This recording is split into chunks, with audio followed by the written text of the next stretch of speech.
Buenos días, Julio Vaca del Moral, del doctorado en Ciencias en Agricultura Multifuncional. Agradezco la invitación a los organizadores de este curso internacional de agroforestería para el desarrollo sostenible, que ahora es el número 29. Y la ponencia que me pidieron presentar es sobre desarrollo rural, políticas públicas y agroforestería. Esta primer diapositiva trata de presentar precisamente varias imágenes. Al fondo, un cafetal diversificado, ¿verdad? Bajo sombra, típico de las zonas del Golfo de México, Veracruz. Y en la parte de abajo, una serie de fotografías en el manejo de agua y suelo. El índice general, pues vamos a hablar un poco sobre las condiciones del campo mexicano, referentes a la parte ambiental, sobre todo.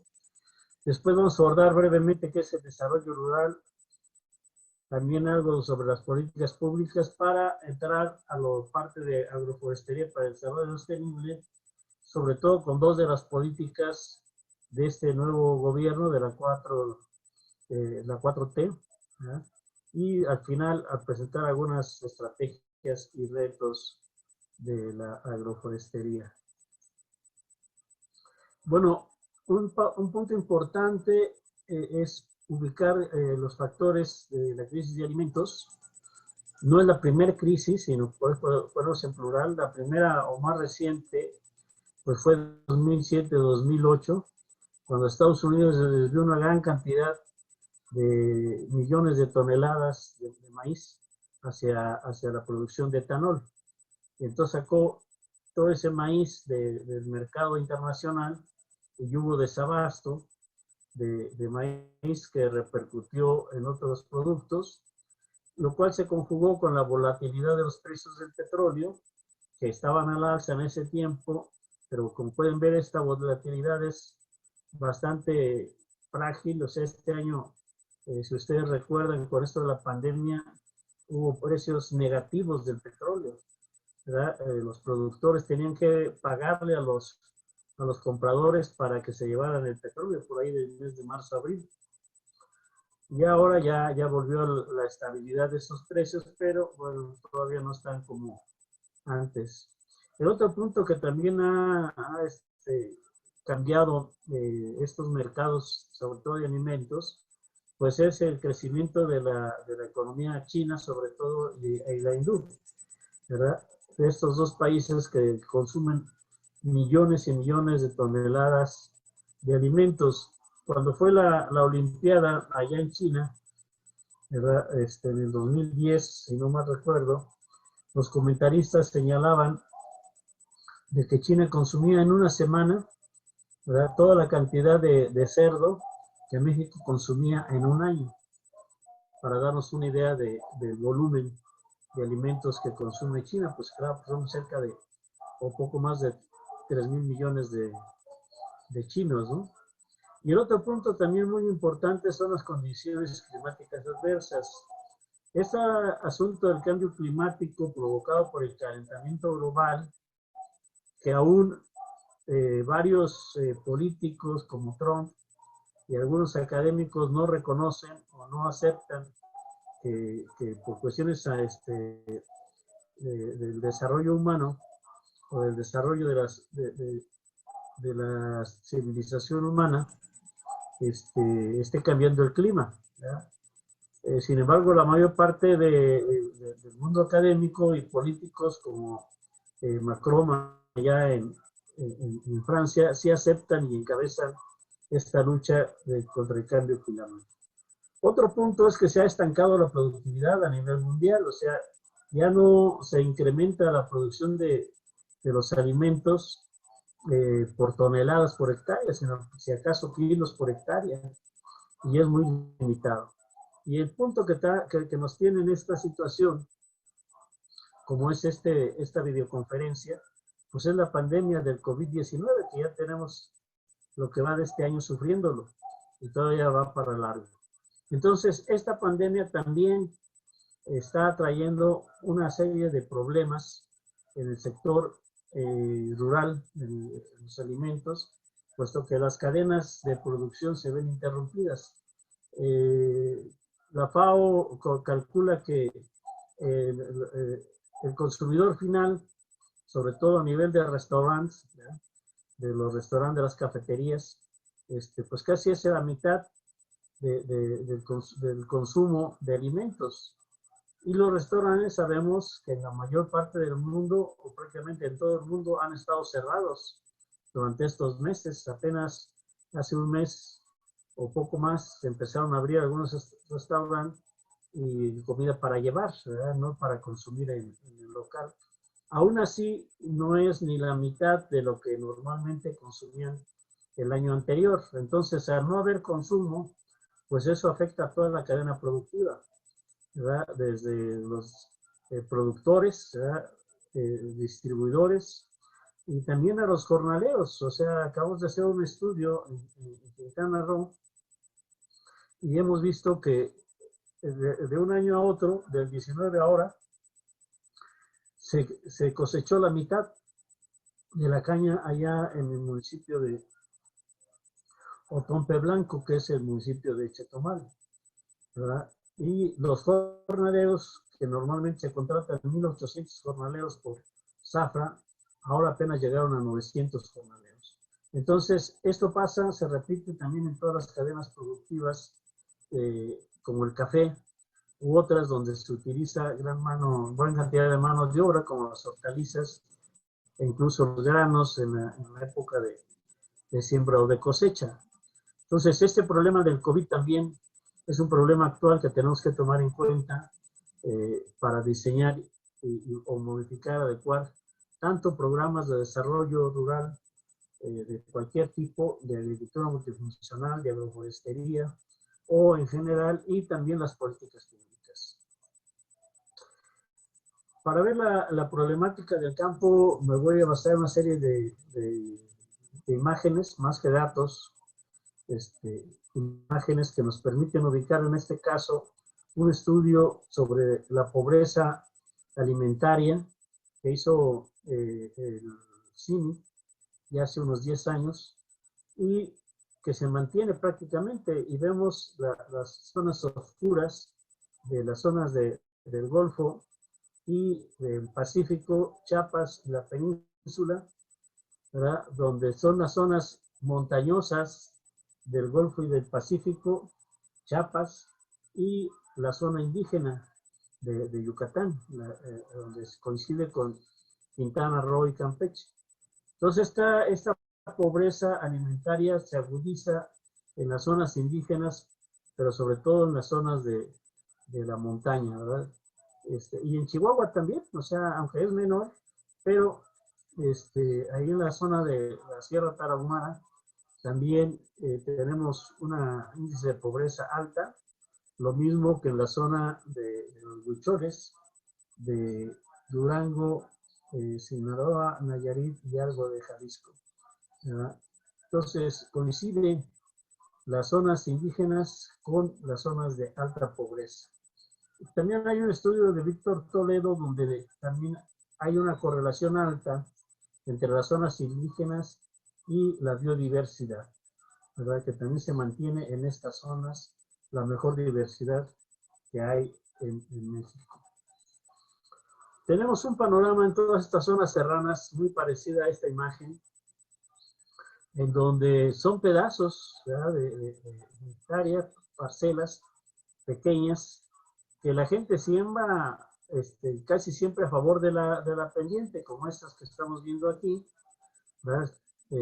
La gente siembra de abajo hacia arriba y siempre es casi a favor de la pendiente, lo cual favorece la erosión hídrica, ¿verdad?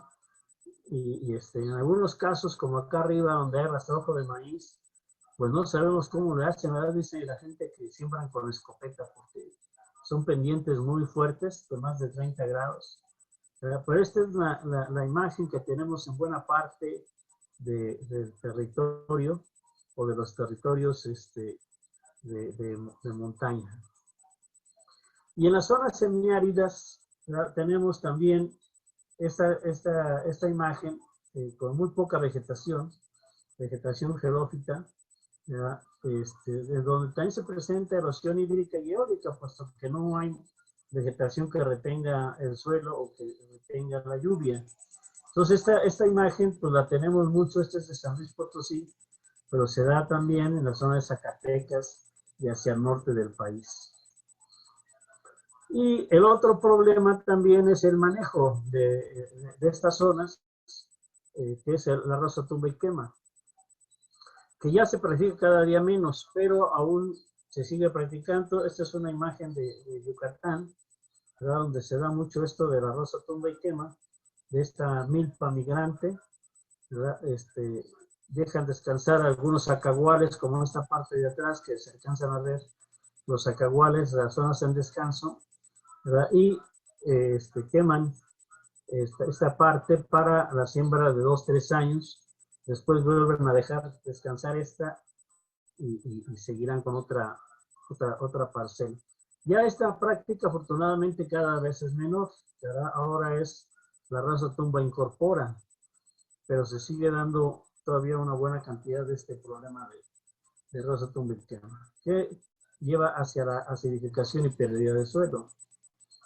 El otro problema que tenemos, por ejemplo, en las zonas de Oaxaca, esta es una imagen de la Mixteca Alta, ¿verdad? Es la erosión hídrica, ¿verdad? Donde podemos ver estas cárcavas que se forman y se van profundizando año con año. No hay ningún manejo de suelo en todo este tipo de zona. Ya en esta parte, que son terrenos quizás privados, pues sí hay algunas barreras de contención de agua y suelo, ¿verdad? Pero la mayor parte de la Mixteca Alta y en algunas otras zonas de Oaxaca, de Guerrero y otros estados tenemos estas cárcavas de erosión hídrica. Y en otros lugares lluviosos como Chiapas y toda la Sierra Madre Oriental, ¿verdad? Del Golfo, tenemos este problema de deslaves, ¿verdad? De desgajamientos de suelo. O sea, al quitar la vegetación que está cubriendo estas laderas, pues entonces el suelo queda expuesto y tenemos deslaves en época de lluvias. En este caso no es tan grave, ¿verdad? Nomás en esta vista es esta parcela, pero hay casos en que es toda la ladera la que se viene abajo tapando carreteras, y lo más peligroso es que a veces ha sepultado comunidades, viviendas, ¿verdad? Con la muerte de varios de sus habitantes. Entonces, además del problema ambiental, pues está el problema de la comunidad, donde este suelo es erosionado, ¿verdad? Por el deslave, y va a tapar las viviendas y las vías de comunicación. Y bueno, el otro problema que tenemos, pues es el problema de la degradación de los recursos, ¿verdad? Por el mal manejo que nos lleva a ensalinamiento, ¿verdad? A solves de las presas, ¿verdad? Aquí tenemos el dato de 10,000 hectáreas de riego que son salinizadas cada año, ¿verdad? Y esos terrenos pues ya son poco productivos. La fertilidad de los suelos, se calcula que, según Semarnat, se pierde un 17% de la fertilidad cada año. Y el otro problema asociado con todo este mal manejo de las cuencas, ¿verdad? Es la pérdida de la masa forestal, que se calcula que cada año se deforestan 500,000 de hectáreas a nivel nacional. La huella ecológica para el 2002, Semarnat la calculaba en 2,67 hectáreas, pero la capacidad biológica del territorio, la capacidad de soporte, como dicen los zootecnistas, ¿verdad? Es de 1,65 hectáreas. Entonces, estamos sobrepasando la capacidad de soporte del territorio mexicano por 1 hectárea, por habitante. Si calculamos que somos ya casi 130 millones de habitantes en México, pues son 130 millones de hectáreas las que estamos usando de más para no causar ese deterioro que hemos estado viendo. con los problemas de ensalitramiento, pérdida de bosques, deforestación y también especies que están declaradas como en peligro de extinción o ya declaradas extintas. Para el año 2000, Semarnat calculaba a través de la CONABIO 50 especies ya declaradas extintas. Y para estas fechas, 20 años después, pues también se ha incrementado las especies extintas, tanto de fauna y de flora. Y el otro punto es el uso del agua en el riego. Ya desde hace años se ha dicho que el 70% del agua que se utiliza, el agua potable que se utiliza, ¿ya? O el agua, digamos, sin potabilizar, agua de ríos, de presas, etcétera, el 70% que se usa en riego se desperdicia. Se desperdicia por el mal sistema de riego, porque mucho de eso es riego rodado, con canales de tierra incluso, ¿no? Ni siquiera de cemento. Riego rodado o riego por aspersión, ¿verdad? Que hace que gran cantidad de agua se pierda. Y el otro punto asociado a todo este asunto, ¿verdad?, que hemos estado señalando, es el mal uso de los plaguicidas, el exceso de uso de los plaguicidas que va a contaminar las cuencas hidrológicas, pero no solamente por los plaguicidas, sino también por los plásticos. Ya encontramos plásticos prácticamente en todo el territorio, en el mar, ¿verdad? Hay islas enormes de plásticos. Y las cuencas hidrológicas en México están altamente contaminadas, por lo menos la mitad de las cuencas está contaminada. Entonces, este es un panorama general de cuáles son las condiciones ambientales que tenemos en México, pero no todo está perdido, ¿verdad? Aquí tenemos a este equipo de la FAO, ¿verdad? Reunidos en Roma discutiendo el problema del hambre en el mundo, ¿verdad? Quizás esta sea la cumbre de los objetivos del milenio, ¿verdad? Evaluando los objetivos del milenio, cuando se había dicho que para el 2015 deberíamos tener 400 millones o menos de hambrientos en el mundo, y realmente eran alrededor de mil millones de hambrientos, y entonces acá los expertos de FAO analizándolo. Pero esto no solamente es una caricatura, esto es cierto. En ningún país de América Latina o del tercer mundo estamos exentos de las políticas dictadas por los organismos internacionales. México, a través de la deuda, está obligado a seguir los lineamientos que dicta el Banco Mundial, el Fondo Monetario Internacional, el Banco Interamericano de Desarrollo, que a su vez son alimentados por estos organismos, la FAO, ¿verdad? La Organización Mundial de la Salud, la Organización del Trabajo, etcétera. O sea, por ejemplo, ahora que tanto dice el López Obrador del periodo neoliberal, que empezó con Salinas, ¿verdad?, quizás un poco antes con Miguel de la Madrid, lo que hizo Salinas cuando empezó a vender o desmantelar todos los aparatos productivos que tenía el Estado, como Pertimex, Pronace, Inmecafé, etcétera, etcétera, pues no fue una decisión solamente de Salinas y su equipo, sino eran políticas estructurales dictadas por el Banco Mundial, por el Fondo Monetario Internacional, por el Banco Interamericano de Desarrollo, a quien México le debe cada día más dinero. Y lo mismo pasa en el resto de América Latina, ¿verdad? Que debemos miles de millones a estos organismos, a estos bancos, y entonces nos dicen año con año, ¿quieres recursos para invertir en el campo en lo que requieres? Bueno, pues tienes que aplicar estas medidas. En ese caso eran cambios de política estructural, ¿verdad?, de cambiar la estructura productiva del país. Y por eso es que se pasa a vender todas estas empresas que eran del Estado, incluso los bancos, etcétera. Todo lo que hizo Salinas, Cedillo, Fox, etcétera, no fue por propio gusto, sino fue precisamente dictado por estos organismos. Bueno, y entonces, ¿qué es el desarrollo rural? Tenemos ya, digamos, para no ahondar y no alargarnos mucho, ¿verdad? En esta conferencia, una definición que está en la Ley de Desarrollo Rural, ya aprobada en el 2002 en México, ¿verdad? En el artículo tercero, fracción 14. Entonces ahí se plantea qué se entiende o qué debe de entender el país como desarrollo rural. Y a partir de esta definición, pues se tienen que alinear todas las políticas y programas que tienen que ver con el campo.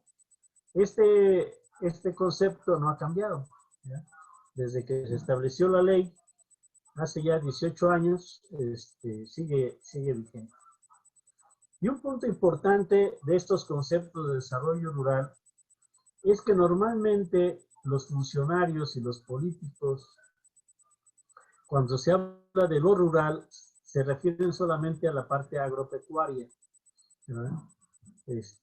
No se habla de la cuestión rural en general, sino solamente lo que tiene que ver con la parte agrícola y pecuaria, ni siquiera con la parte forestal, ¿verdad? La parte forestal la tiene que atender otra dependencia, como es la Semarnat, la CONAFOR, ¿verdad? Entonces, esto ha sido un problema fuerte para las políticas y para el desarrollo rural, puesto que se entiende que lo rural solamente es lo agropecuario. Entonces, esquemas como el que ahorita estamos viendo en este seminario, en este curso de agroforestería, pues no son considerados, ¿verdad? No, en el léxico de los programas, de las políticas públicas, no existe el término agroecología, o no existía hasta este año, ¿no? Pero todos los años anteriores, agroecología, agroforestería, ni siquiera agricultura familiar existe en las políticas. Lo que hay es el concepto de pequeño productor, ¿verdad? O de beneficiario. Y entonces, otro problema es que normalmente las políticas son de arriba hacia abajo. En este caso, la Zagarpa, la SADER, ¿verdad? Está ahí en Avenida Cuauhtémoc, en el municipio libre, y desde ahí, desde el cuarto o quinto piso, se dictan las políticas agropecuarias para todo el país, ¿verdad? Y bueno, bajan hacia los otros pisos, ¿verdad? De ese edificio, y de ahí se van a los estados y hasta los municipios. Pero los beneficiarios, pues poco o nada participan en el diseño de programas o políticas de desarrollo rural. Entonces tenemos estos problemas en la definición de programas y la visión del desarrollo rural. Por un lado, que es un enfoque economicista, ¿verdad? Que siempre ha prevalecido y que poco ha atendido la parte ambiental, la parte social, la parte humana, ¿verdad? Y normalmente todos estos programas, decíamos, vienen no solamente del gobierno en turno, sino vienen de políticas de los organismos internacionales, ¿verdad? De los bancos que financian y de los organismos de la ONU. Tenemos aquí otro panorama un poco ya más prometedor del campo, ¿verdad? Ya laderas con mejor manejo, las milpas, y otro punto importante, la participación de la mujer, que también hasta hace poco era poco atendida de la participación de la mujer. Y en la parte de abajo también volvemos a retomar este manejo de sol y agua, ¿verdad? Con represas, con zonas para retener agua, que no haya esas escorrentías y esos problemas de erosión que vimos en otros lugares. Un punto importante que tenemos que tomar en cuenta es que cuando hablamos de desarrollo, ¿verdad? La mayor parte o una buena parte del territorio nacional son zonas rurales marginadas, las cuales deben ser atendidas. Hay por ahí varios pensadores, ¿verdad? Por no decir filósofos, que hablan que a la velocidad que debe ir un país es a la velocidad del más lento. cuando hay una marcha, una migración, pues es eso. La marcha, la migración debe ir a la velocidad de los más lentos, ¿verdad? Entonces no podemos dejar atrás a las zonas rurales marginadas.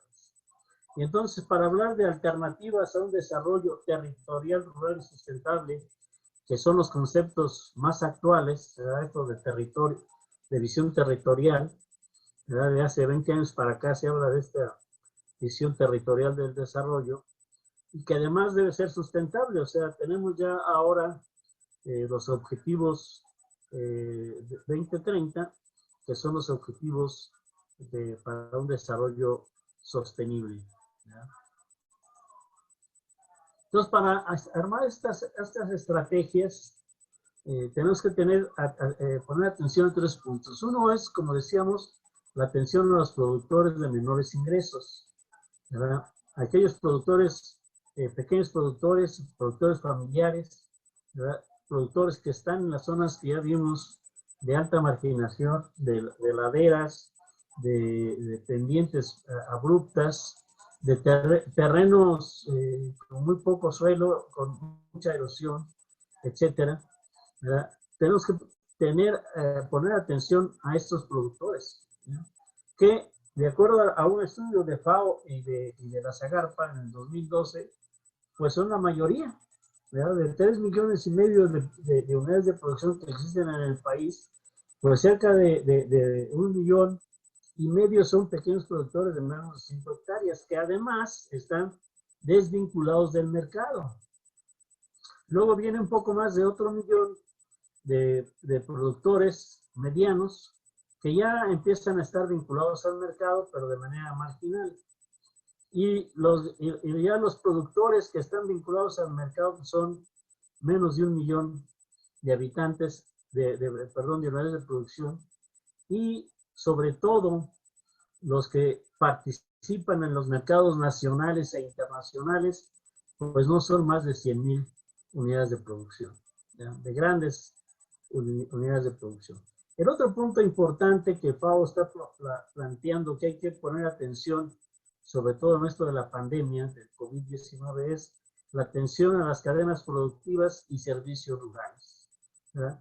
Y como decíamos, las cadenas productivas están siendo afectadas porque el consumo ha bajado, ¿verdad? En todos los tipos de productos, en todas las cadenas productivas ha bajado el consumo. Y por lo tanto, toda la cadena se ve afectada. Incluso decíamos, los jornaleros, ¿verdad? Que al estar impedidos para viajar, puesto que hay muchas restricciones para poderse movilizar, pues también están siendo afectados. Y otro aspecto importante que ha surgido en los últimos años, y ahí tiene mucho que ver la participación de este esquema agroforestal, agroecológico, son los servicios rurales, ¿verdad? La agricultura multifuncional precisamente pone mucha atención en esto, que cada día se está desarrollando más, como es la captura de carbono y nitrógeno, ¿verdad? En los bosques principalmente, pero también en algunos cultivos. La captura de agua, la captura de los servicios turísticos, ecoturísticos, ¿verdad? Entonces son servicios que cada vez se está poniendo más atención y a los cuales se está valorando cada día más, ¿verdad? Entonces son 2 aspectos que hay que tener atención para diseñar estrategias de desarrollo. Y finalmente esto tiene que traducirse en una acción regional a través de políticas públicas, ¿no? Bueno, pero un punto fundamental es cuál es la visión del desarrollo rural que debemos tener. Decíamos que durante muchos años, y todavía, si ustedes van con algún funcionario de X estado, y le preguntan qué es el desarrollo, les va a decir que es la parte económica, ¿ya? La parte económica, o sea, mientras haya producción, mientras se incremente la productividad, no importa si es a costa de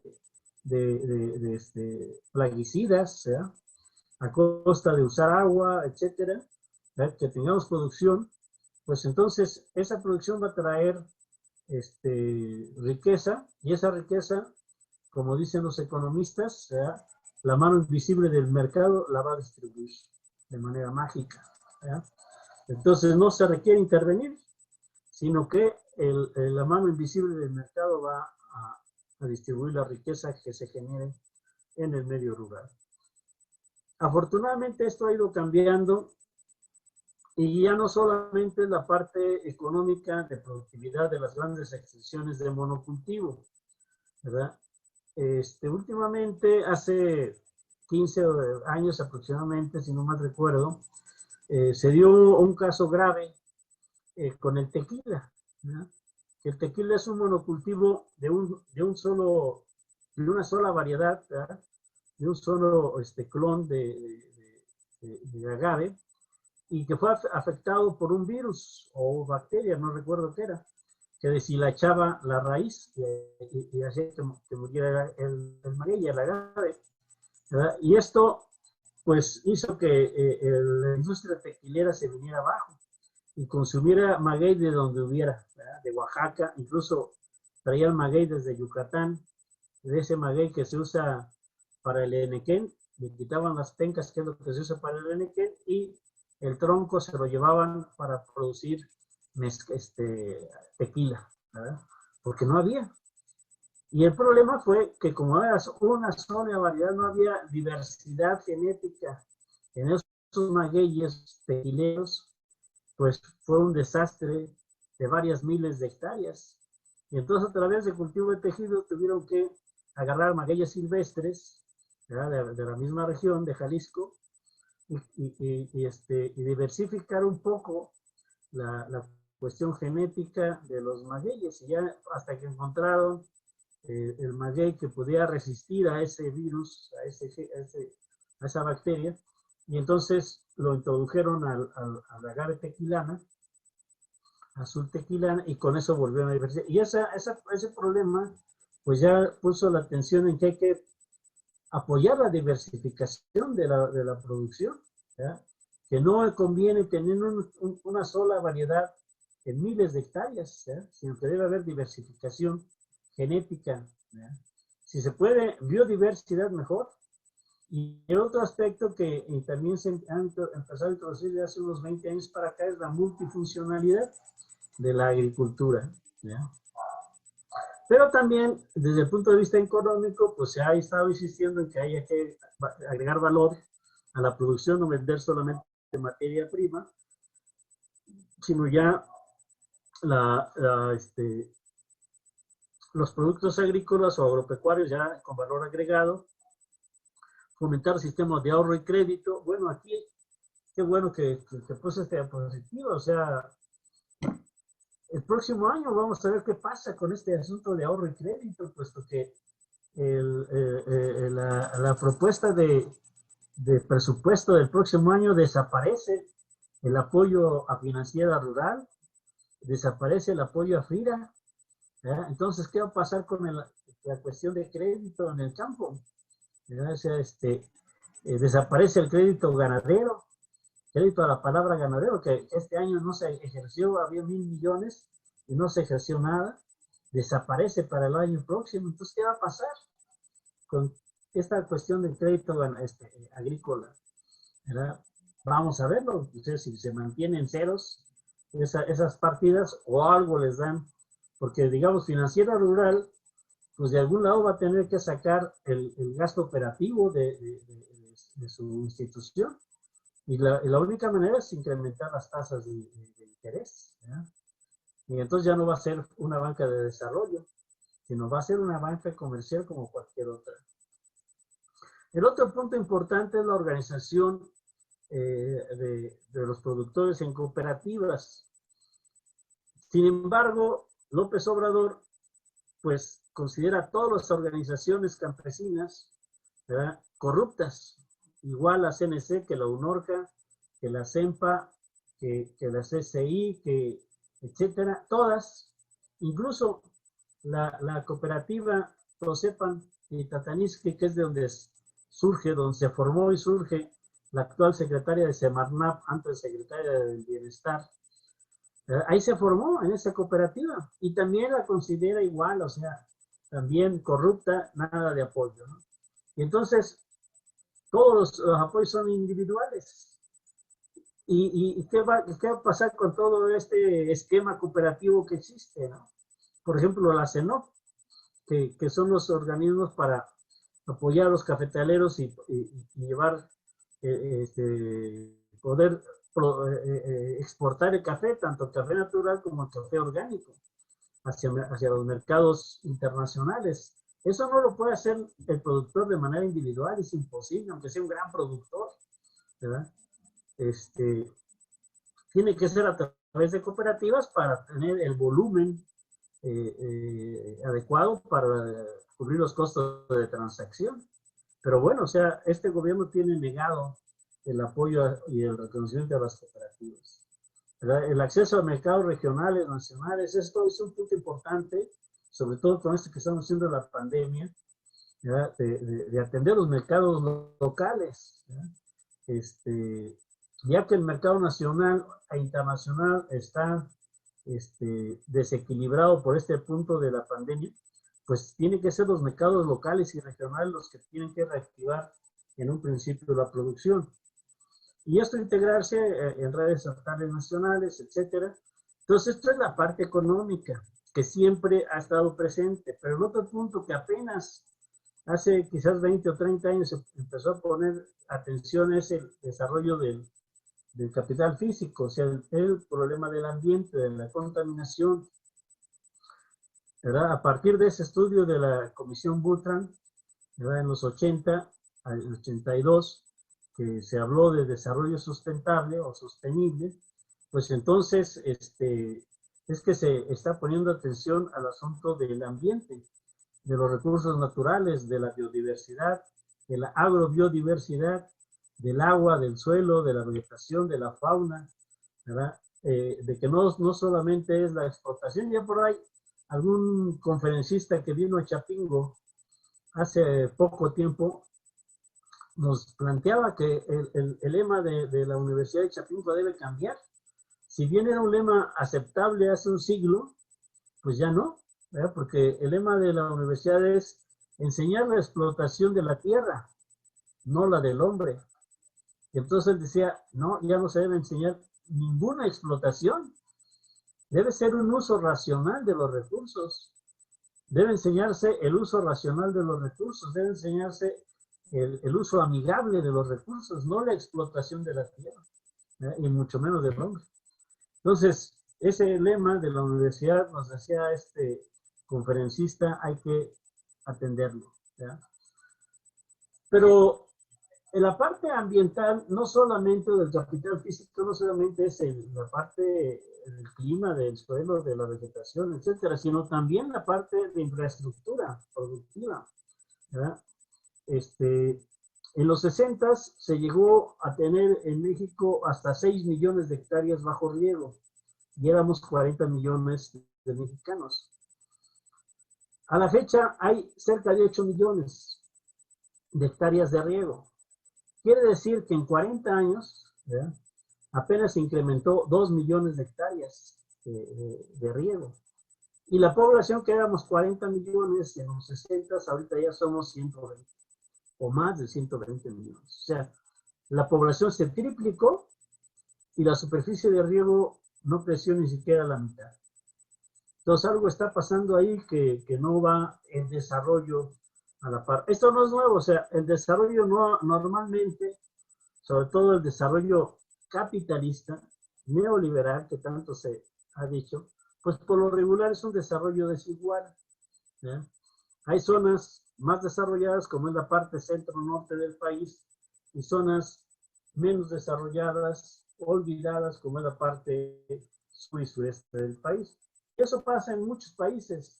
En Italia, por ejemplo, la parte norte es la parte desarrollada, la parte industrial, y la parte sur, ¿verdad?, de Italia, que es más árida, es la parte menos desarrollada. Y si vemos España es algo parecido. Y así en varios países, ¿verdad? El desarrollo no es homogéneo, el desarrollo es desigual por definición o por naturaleza del mismo capitalismo. Y el otro aspecto que pueden ustedes aquí ver y que incluso está todavía menos desarrollado y todavía menos con este gobierno es el desarrollo del capital social. como decíamos, este gobierno desprecia a todas las organizaciones que se han formado por considerarlas corruptas y está planteando pequeñas organizaciones a nivel comunitario de no más de 100 integrantes. ¿A qué va a llevar eso? No sabemos, ¿no? O sea, pero sí tenemos mucho temor, mucha gente que nos interesa la parte del desarrollo del capital social, este problema que va a llegar incluso a nivel de la comunidad. Las comunidades normalmente están organizadas para diferentes cosas, incluso para fiestas patrias como lo que acaba de pasar, para las fiestas patronales, etcétera. Están organizadas las comunidades y también están organizadas para cuestiones productivas. Pero ¿qué va a pasar con esas organizaciones regionales o nacionales? Para llevar toda la producción a los mercados nacionales e internacionales. Ese es un problema fuerte que no está considerando este gobierno. Y el otro problema que también ha sido muy poco atendido es el desarrollo del capital humano. O sea, para poder usar crédito, no cualquier gente le entra al crédito, le tienen miedo a tener crédito. En gran parte por esa falta de capacitación del manejo de las tasas de interés, del manejo de entradas y salidas, de llevar registros de sus producciones, por ejemplo, los ganaderos, o sea, es muy difícil encontrar un ganadero que lleve registro de su ganado, de cuánta leche está produciendo, de cuánto pesa el becerro al destete, cuánto está ganando cada día de peso, etcétera, etcétera. O sea, muy pocos ganaderos llevan ese registro, y ya no se diga los agricultores. Si ustedes le preguntan qué variedad de maíz es, cuánto siembran, a qué distancia, cuánto usa de tal cosa, pues saben, ¿no? O si nos lo dicen de memoria, pero no llevan registros, pues, ¿no? Y no llevan registros en buena parte porque no están capacitados para eso, ¿verdad? Y eso también, pues, hace que su productividad sea menor y su competitividad también sea más. Y bueno, y el gobierno se conforma con decir, bueno, los técnicos dan cursos de capacitación, pero ¿quién le pregunta a los productores si el curso de capacitación es el que él necesitaba? ¿Y quién le pregunta al técnico cuántos de sus productores capacitados entendieron lo que él quiso hacer o quiso decir? ¿Y cuántos llevan a cabo ese asunto de la capacitación? ¿Cuántos realmente llevan a cabo innovaciones en sus procesos productivos? ¿Ya? Entonces, si hiciéramos ese cálculo, ¿ya? Veríamos que es menos del 10%, y me voy alto con un 10% de gente que recibe cursos de capacitación y aplica lo que recibe. Bueno, pues aquí seguimos con estos organismos internacionales, en este caso los del trabajo, ¿verdad? Reunidos para ver qué va a pasar con esos millones de empleos que se están perdiendo por el coronavirus, ¿verdad? No solamente en el medio urbano, sino también en el medio rural. Hay millones de desempleados y millones de empleos que se están perdiendo. Entonces, este asunto del desarrollo tiene que ver con las políticas, con la seguridad alimentaria, y la propuesta central es de que lo primero que hay que atender, decíamos, es la seguridad alimentaria, o sea, el problema de la gente de mayor marginación. Coneval tiene ya un indicador desde hace varios años, 10, 15 años, ¿verdad? De siete indicadores, que no solamente tiene que ver con ingresos, tiene que ver también con alimentación, tiene que ver con educación, con salud, con servicios, y últimamente parece que ya agregó un octavo, que es el de cohesión social, ¿verdad? De la parte organizativa, qué tan organizado está una comunidad. Y eso también es parte de considerarlo en los indicadores de pobreza. Y entonces tenemos que atender primero la pobreza alimentaria. O sea, hay un profesor allá en Chiapas que dice que mientras haya una familia, una comunidad que tenga hambre, que se vayan a dormir con hambre, que no puedan comer de manera regular, al menos una vez al día, ya no pensamos en tres comidas, pero al menos una vez al día que puedan comer, ¿verdad? Mientras hay ese tipo de familias, pues ¿cuál es el desarrollo que estamos promoviendo? ¿Verdad? Si sigue habiendo hambre en las comunidades. Entonces tenemos que resolver este problema de la alimentación y Coneval plantea pasar de la pobreza alimentaria a la de capacidades, para de ahí pasar a la de patrimonio y finalmente poder hablar de un desarrollo sustentable. ¿Verdad? Si no tenemos esto, no podemos hablar de desarrollo sustentable. Y bueno, para eso precisamente la seguridad alimentaria tiene que echar mano de los recursos naturales, en este caso de los recursos fitogenéticos, ¿verdad? Los pueblos indígenas como esta señora, pues son los guardianes de los recursos fitogenéticos o zoogenéticos, ¿verdad? Hay una gran cantidad de variedades de semillas criollas en todas las comunidades indígenas, ¿verdad? Que ellos mismos conservan de diferente manera y que usan año con año. Entonces, estos recursos naturales que tienen que ver con los recursos fitogenéticos o genéticos, el suelo, el agua, etcétera, pues están bien usados y en resguardo de las comunidades indígenas. Entonces, aquí ya podemos empezar a hablar de la agroforestería. La agroforestería es una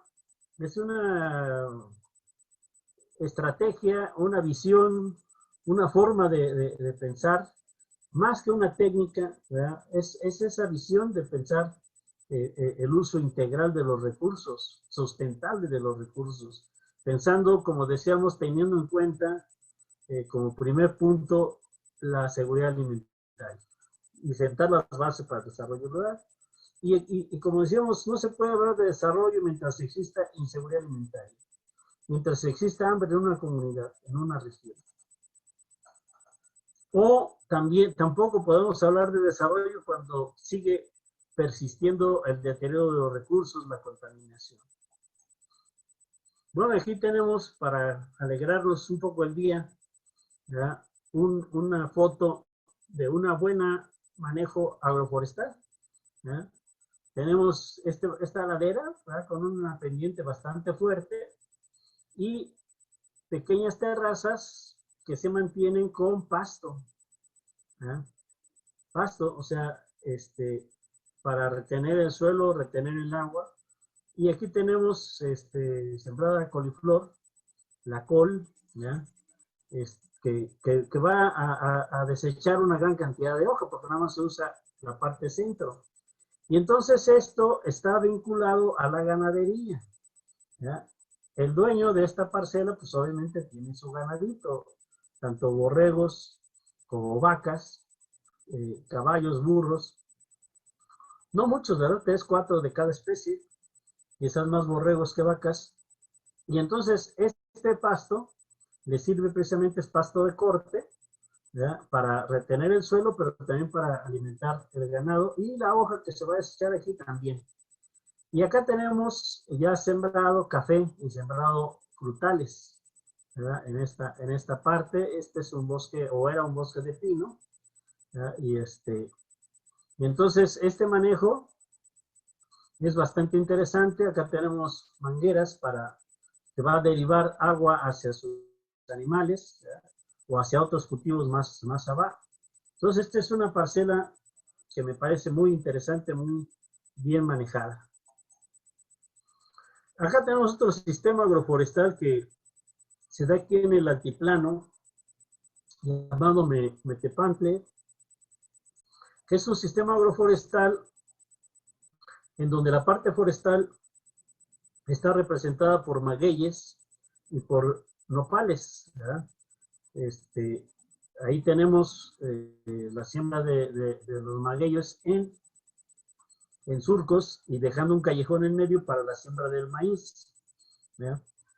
Y este maíz o estas parcelas de maíz al final va a servir para que los animales se coman el rastrojo ahí mismo en la parcela y dejen una gran cantidad de rastrojo, ¿verdad? De materia vegetal para retener el suelo, para proteger el suelo de la erosión, pero también guardar humedad.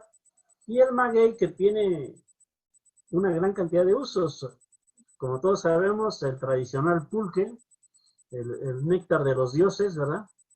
el pulque, pero también al usar ya el maguey para el pulque, se usa el michote, ¿verdad? Que es la película la cutícula que cubre la hoja de maguey, sobre todo estas hojas tiernas, es donde se saca el michote. Y también se sacan gusanos de maguey, también se saca la hueva de hormiga, ¿verdad? Y en este caso, este esquema se usa tanto la hoja de maguey como el nopal, se pica, se macera, ¿verdad? Y se pone a fermentar con bacterias para que también sirva de complemento como forraje a los animales, ¿verdad? En época de seca. Entonces, es un sistema que quizás podamos decir que es un sistema agrosilvopastoril, ¿verdad? Puesto que está integrado al ganado también. Entonces, la parte agrícola, la parte forestal y la parte de ganado. Agrosilvopastoril quizás sería mejor definirlo. Y bueno, aquí tenemos precisamente a gente de la Organización Mundial de la Salud discutiendo lo de la pandemia del COVID-19, ¿verdad? Ahora, ¿cómo plantear un esquema de desarrollo rural de manera integral, de manera con enfoque territorial? Esta es una propuesta de Alain de Yambri, que es un académico que lideró un equipo allá en la Universidad de Berkeley, en California, y él habla de 3 dimensiones, ¿ya? Una primera dimensión es lo que ya venimos diciendo, es atender a los más pobres, ¿verdad? Atender a los más marginados, atender la parte de nutrición, de educación, de salud, ¿verdad? La parte de desarrollo humano, ¿verdad? En esta primera dimensión. Esto también lo retoma FAO, o FAO con de Yambri, digamos, hacen los mismos planteamientos. Una segunda dimensión que hay que atender es la descentralización de oportunidades de ingreso, o sea, que la gente no solamente dependa de una sola actividad, de un solo ingreso. Por ejemplo, los cafetaleros no pueden depender solo del café en una parcela. La parcela que presentábamos al principio, ¿verdad? De café bajo sombra, diversificada, pues ahí tienen café, tienen árboles frutales, tienen madera, a veces aguacate, o tienen otros como la palma cabedor, etcétera, en donde tienen diferentes ingresos, diferentes productos a lo largo del año. Y entonces ya con esto, entonces sí podemos hablar de un desarrollo territorial rural sustentable, ¿verdad? Ya podemos plantear esquemas de desarrollo, propuestas de desarrollo, un manejo integral, ¿verdad? de este desarrollo. Entonces son estas 3 dimensiones que plantea Alain de Yambri. Ahora, si nos ubicamos en un territorio, en una región, pues no quiere decir que vamos así como escalones, sino que hay zonas en donde tengamos que hacer una fuerte inversión en la primera dimensión, otras que ya podamos invertir y a nivel región empezar a promover este desarrollo territorial, rural, regional. Pero hay que tener atención al territorio precisamente. O sea, o sea, estamos hablando de diferentes territorios, diferentes ecosistemas, ¿ya? Y el otro punto que decíamos es la parte de que el desarrollo normalmente se considera como desarrollo agrícola, desarrollo sectorial. Entonces, el desarrollo rural debe complementarse con el desarrollo agrícola. No son excluyentes, son complementarios, ¿verdad? La otra parte es de que estas políticas de desarrollo rural pues tienen que atender los problemas de la pobreza, en esa pobreza multidimensional, y de diversificar la economía, ¿ya? Hay diversas funciones de la agricultura en una región que no están siendo utilizadas. Por ejemplo, este asunto de los servicios ambientales, de los bonos de carbono, de los bonos hidrológicos de captura de agua, en las zonas cafetaleras pues se está propugnando porque se reconozcan estos servicios de los cafetales, ¿verdad? Porque un cafetal captura carbono, captura nitrógeno, captura agua, pero no está reconocido para que se le pague. Hasta el momento solamente donde hay masas forestales es donde se está considerando esos servicios ambientales. Entonces, tenemos que aprovechar esas ventajas o esa multifunción. Por ejemplo, en otros lados, la parte de agroturismo. O sea, muchas, yo creo que no llega al 10% de los habitantes de las ciudades que conozcan cómo se hace el café orgánico, o ni siquiera el café, ¿ya? Porque muchos toman café soluble, pero ni siquiera no conocen ni cómo es la planta de café, mucho menos cuál es el proceso de beneficio del café. Entonces ya muchos lugares en Oaxaca, en Veracruz, en Chiapas, están ofreciendo servicios agroturísticos, o sea, mostrarle a la gente cómo se cultiva el café, cómo se beneficia hasta llegar a la taza. Y así por el estilo hay varios proyectos de este tipo. Bueno, finalmente el problema de la seguridad, que también es un problema muy fuerte en México y en varios países, ¿ya? Es un problema que ha alejado a muchos productores y a muchos académicos de las zonas rurales. En México es altamente riesgoso andar en campo, sobre todo en zonas que no conoce uno, porque hay mucha violencia por parte del crimen organizado. Entonces tenemos que poner atención a este asunto de la inseguridad.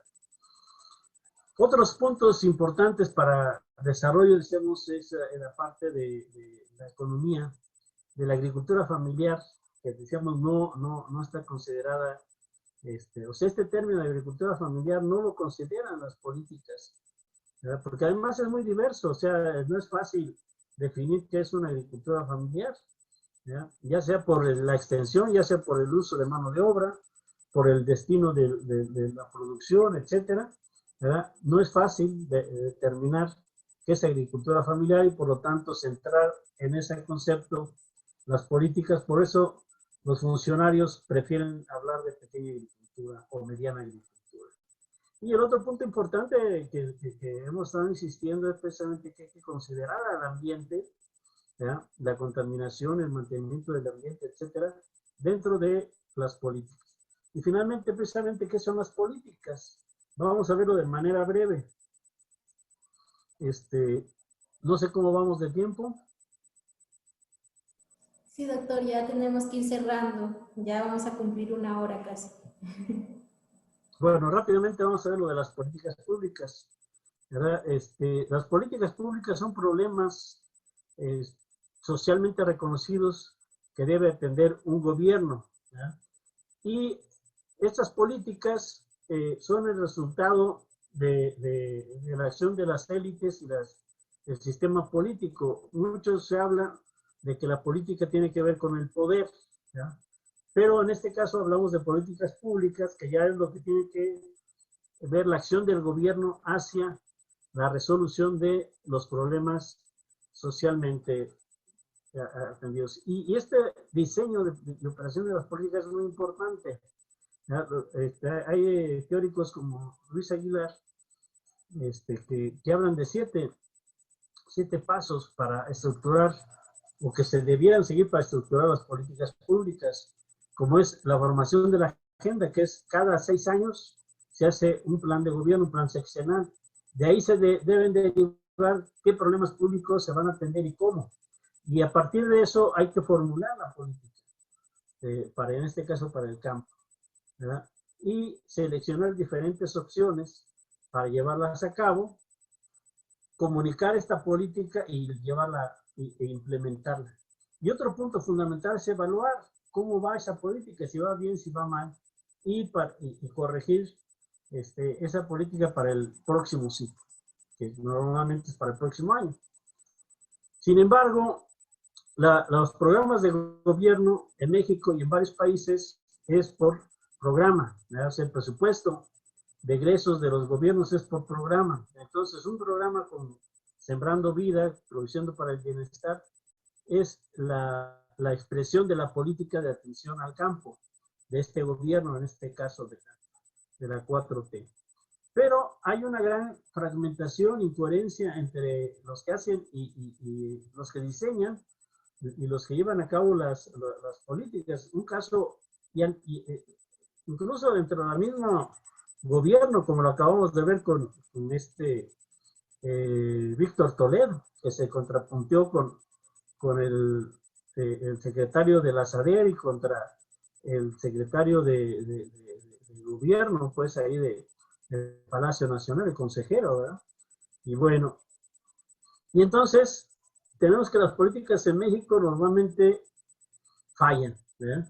Y fallan por diferentes razones, porque no son políticas de gobierno, de Estado, son políticas de gobierno. O sea, cada gobierno las cambia, cada gobierno a nivel estatal también interviene, a nivel municipal intervienen, y entonces todo el mundo mete mano en la operación de las políticas y en el diseño de las políticas, y entonces esto hace que haya malos rendimientos de estas políticas, ¿no? Normalmente es el diseño, pues la gente que está a cargo de diseñar la política, pues consideramos que son bien intencionados y hacen bien las cosas, pero el problema es ya la operación, decíamos, de ir de la SADER o la SAGARPA antes a los estados y después de los estados a los municipios. Ahí, en ese proceso, meten mano 1000 gentes que hace que, por ejemplo, hay un estudio de FAO en donde se calculaba hace unos 10 años que de un peso que se invierte hacia el campo, solamente llegan 20 centavos. ¿Ya? O sea, de 100 pesos llegaban 20 pesos a la gente. Y los otros 80 se quedan en el camino. Entonces, eso es un cuello de botella tremendo, que según en este gobierno, al dar los apoyos directos, eso está cambiando. Habría que evaluar cuánto ha cambiado, o sea, si por lo menos ya el 50% o el 30% de los recursos que se gastan realmente llegan a los beneficiarios. ¿Ya? Hay una mala calidad del gasto, o sea, se gasta en bienes privados, o sea, que la mochila aspersora, que la malla sombra, o sea, bienes que se usan de manera individual y se sigue haciendo el gasto individual, no gasto, digamos, de usos colectivos, como puede ser una presa, una represa, bodegas, etcétera. Eso no se gasta. Hace años que no se gastan eso. El problema del centralismo, o sea, que todo se decide a nivel central. El 93% del presupuesto, ¿ya?, lo decide la federación, ¿ya? Y bueno, y además no solamente es de que lo recibe, sino que lo decide. Entonces, este centralismo es muy fuerte, y más con este gobierno es un problema tremendo este centralismo. La ilusión de responsabilidades, o sea, si sale un presidente municipal o un gobernador o un presidente nacional, nadie le pide cuentas, ¿ya? Se van, y apenas ahora que ya han estado agarrando a varios gobernadores, ¿ya?, los Duarte y otros gobernadores, que apenas empiezan a rendir cuentas, pero presidentes municipales, ¿cuántos presidentes municipales están siendo investigados? Esto de que van a investigar los presidentes anteriores a Peña Nieto y demás, pues es un show más que algo real, ¿verdad? Y la incompetencia, o sea, muchos funcionarios, pues son buenos políticos y por eso ganan las elecciones, pero en cuanto a aplicar y conocer profesionalmente su puesto, nadie, ¿no? O sea, el mismo López Obrador dice, bueno, que todos los funcionarios deben tener un 90% de compromiso político y un 10% de capacidad.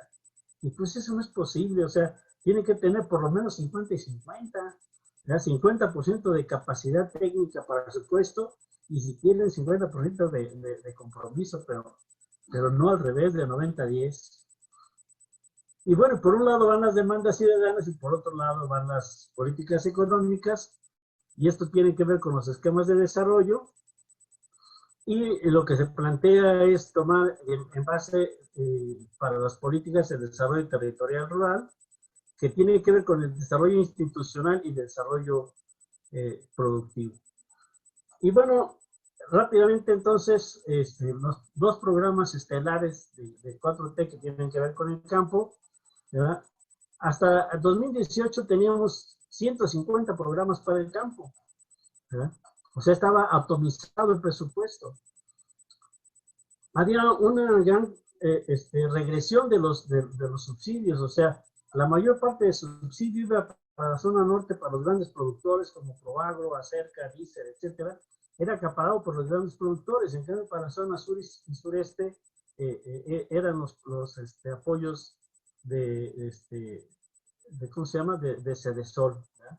Entonces, todos los apoyos productivos iban para la zona norte y los apoyos de desarrollo social iban para la zona sur.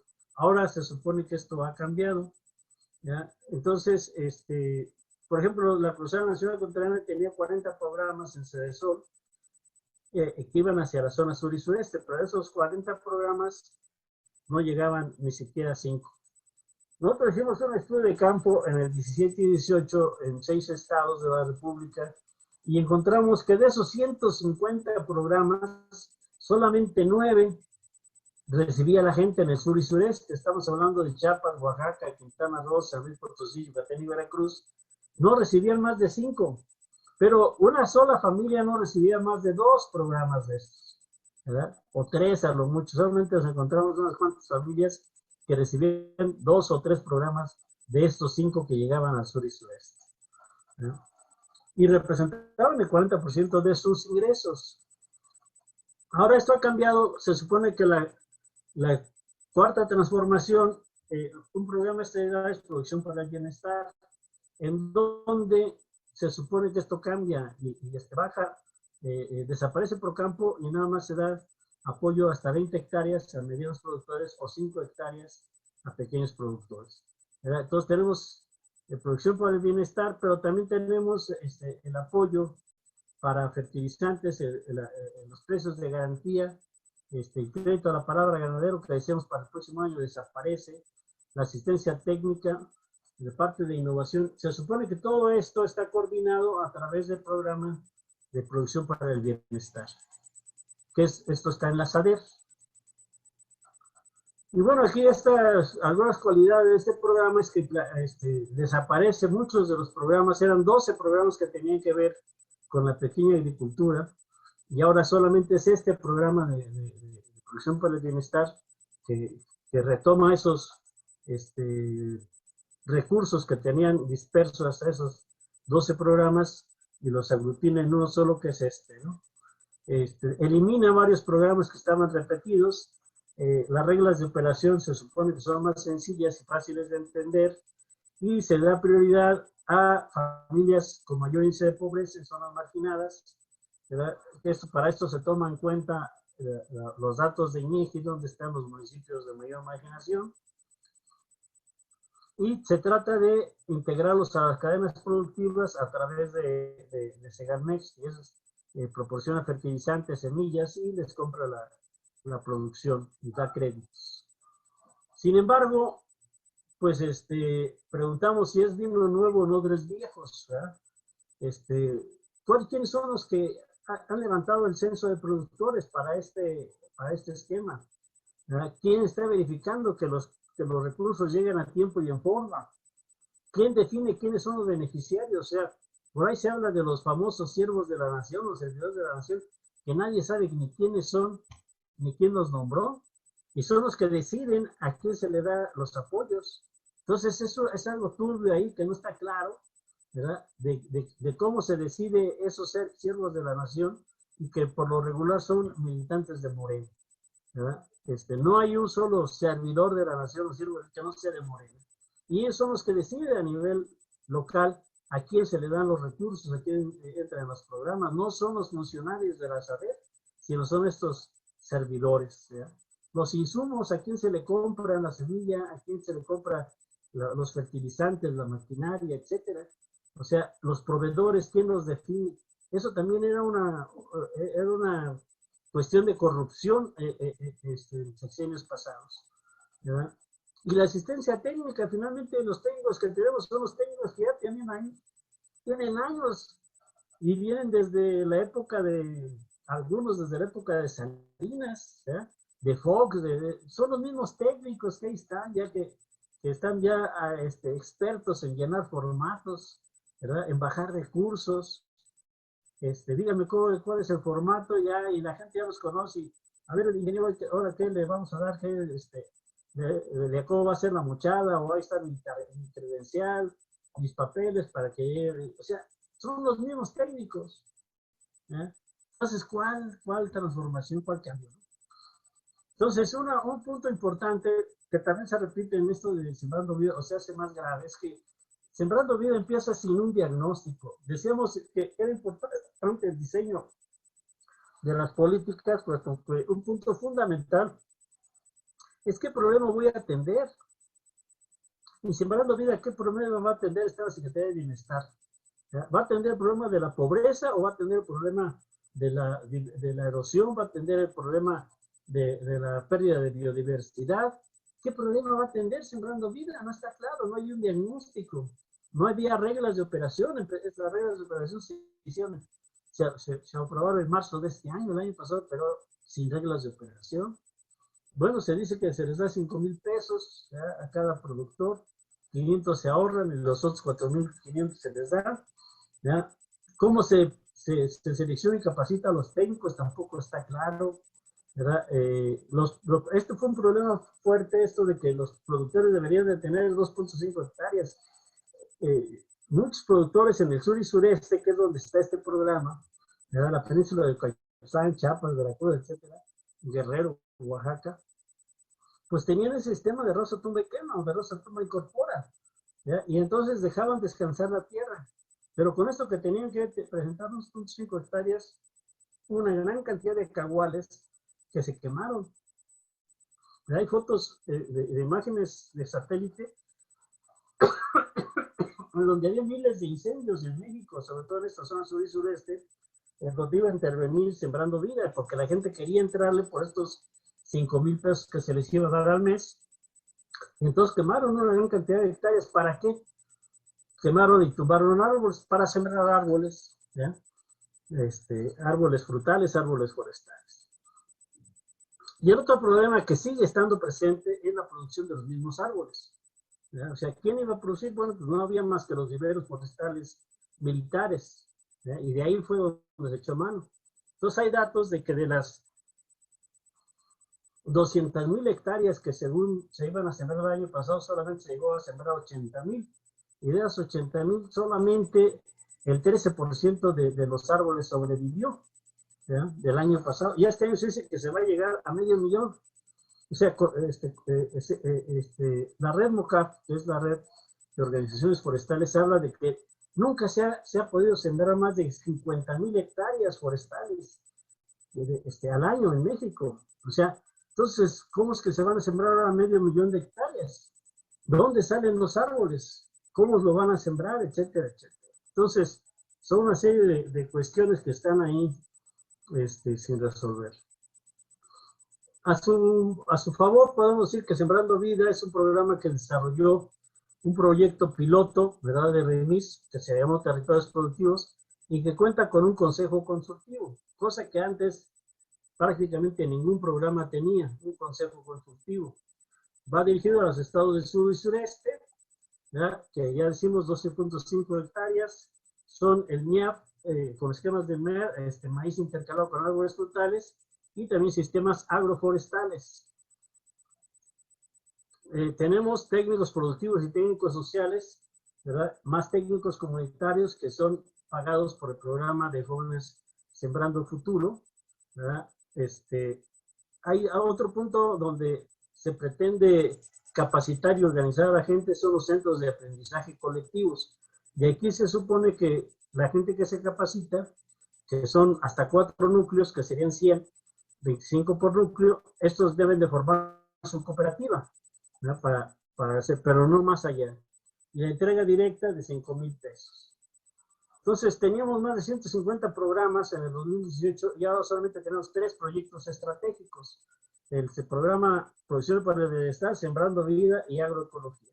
Entonces, tenemos una gran dispersión, perdón, una gran concentración, sin una participación de los beneficiarios, los apoyos individualizados, no hay una política de cómo sembrar las semillas, de fomentar el uso de semillas criollas y producirlas, ¿verdad? Hay una serie de problemas en el diseño de las políticas públicas, en este caso de estas dos. A su favor tenemos este esquema, por ejemplo, ¿no? Se están haciendo estos viveros comunitarios.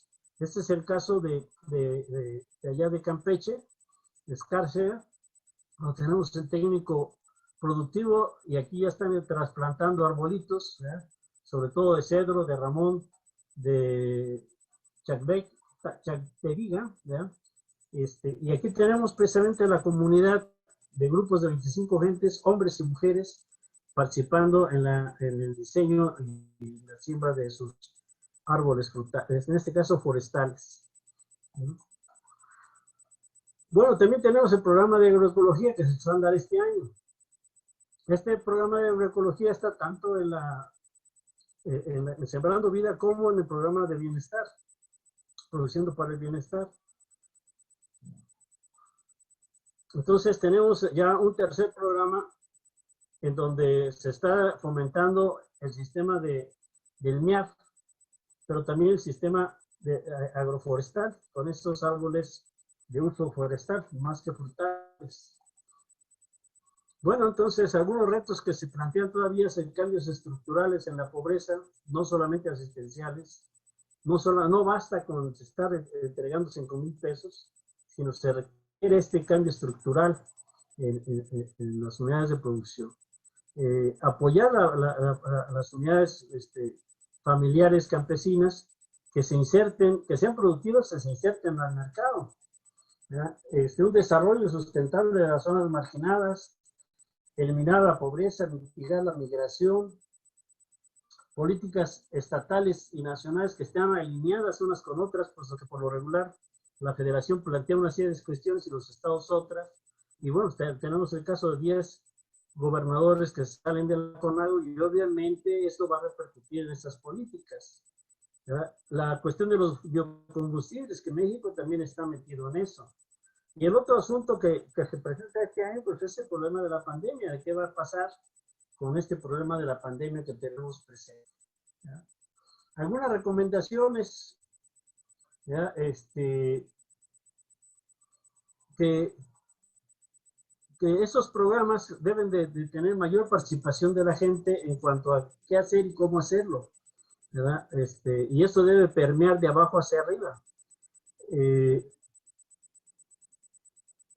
Y bueno, y la otra parte importante es debe haber esa evaluación permanente de los programas, de las diferentes partes del programa, para ir viendo en dónde está siendo asertivo y dónde hay que corregir, dónde hay que mejorar, ¿ya?